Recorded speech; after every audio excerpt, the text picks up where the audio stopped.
আজকের এই প্রচণ্ড রোদের দিনে ঢাকা শহরের ব্যস্ত রাস্তায় আমাদের ছোট্ট শেয়াল রিকশা চালাচ্ছে। ঘাম ঝরছে, শ্বাস ভারী হয়ে যাচ্ছে। তারপরও যাত্রীকে পৌঁছে দিয়ে সে 200 টাকা ইনকাম করে। রিকশাটা রাস্তার পাশে রেখে চুপচাপ বসে পড়ে সে। ঠিক তখনই দূরে রাস্তার ওপারে একজন বৃদ্ধ অন্ধ মানুষ, চোখে কালো চশমা, হাতে একটি লাঠি নিয়ে বসে আছে। তার সামনে রাখা একটা ছোট্ট পাত্র, মানুষের কাছে সাহায্যের আশায়। অনেক মানুষ পাশ দিয়ে চলে যাচ্ছে, কেউ থামছে না, কেউ তাকাচ্ছে না। ছোট্ট শেয়াল দূর থেকে সব দেখে, তার চোখ ভিজে ওঠে। সে নিজের পকেট চেক করে, দেখে তার কাছে আছে মাত্র 400 টাকা।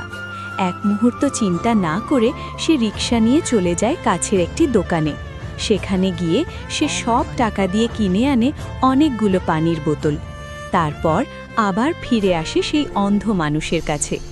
বৃদ্ধ তখনও একইভাবে বসে আছে, তার পাত্র এখনও খালি।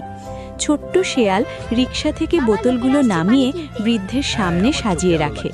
একটা কাগজে লিখে দেয়, প্রতি বোতল পানি 20 টাকা। তারপর সে দূরে গিয়ে দাঁড়ায়। রাস্তার মানুষজন এবার থামতে শুরু করে।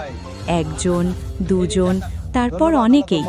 সবাই একটা করে বোতল নিচ্ছে আর 20 টাকা করে রেখে যাচ্ছে বৃদ্ধের পাত্রে।